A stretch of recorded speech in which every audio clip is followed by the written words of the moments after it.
Okay, let's start with the first one, which was the Telemann. Glad that you tackled this piece.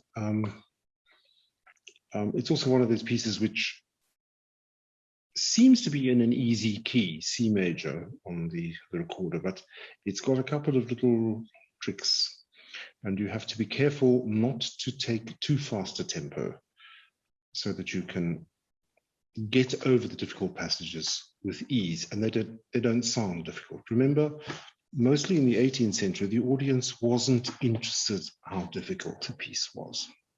They were not interested in seeing you sweat. That started in the 19th century. But in the 18th century, you needed to convey the emotion in the music, the affect in the music, but it was never supposed to look difficult. Of course, things sound difficult and sound impressive, but not difficult to the sense that you are struggling. So that's why tempo choice is so important in pieces like this. And I think here, this is the success of your performances. You chose tempi that worked really well.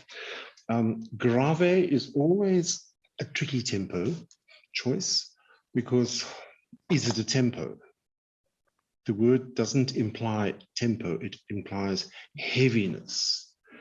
And one has to still have the feeling of a meter that moves forward, which I think you managed to get very successfully, and still convey this atmosphere of grave, which we normally associate with something very serious and with great depth.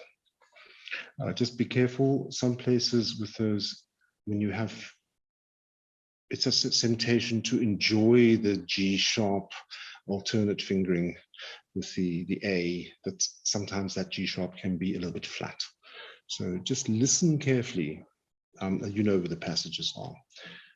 It happens twice in that movement.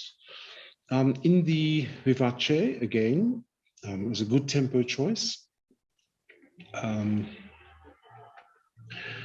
We always think Vivace is on the fast side, indeed, which it is, but it does not mean fast. It only means lively.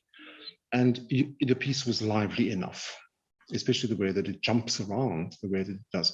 If it's too fast, it can sound sort of like a joke, I think. So good tempo choice there. Now I know that those trills at the cadence point on the G and the corresponding ones on the C. The ones on the C at the end of the second half are much easier. But I think just take your courage in your hands and play those tools. I know it's the most awkward place in the recorder because you're on the break from your fundamental fingerings into the first harmonic, going from G to A. But just to see that you can make it work. It has to work. He wrote it that way, and many people play it. And if you understand the recorder, that's just how it sounds. There is a break in the sound, so don't be scared of that.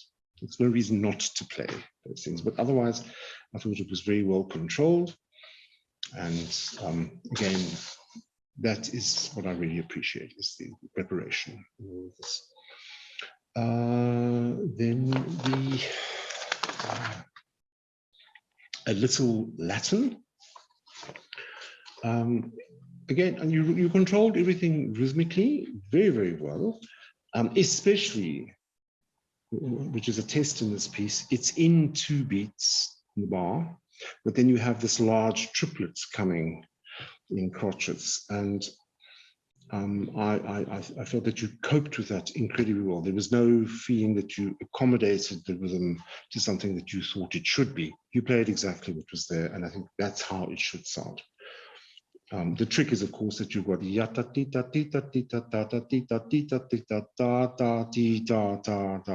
and perfect, very well done.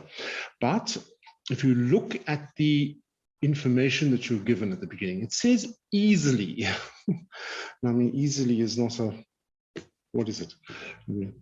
So it could, I think the closest that it comes to is the tempo choice. I don't have a metronome for breakfast every morning, so I can't tell you exactly what a minimum 80 will be. But my feeling is that it needs to be a little bit quicker. And that will give it its easiness. It'll sound a little less labored, a little less heavy.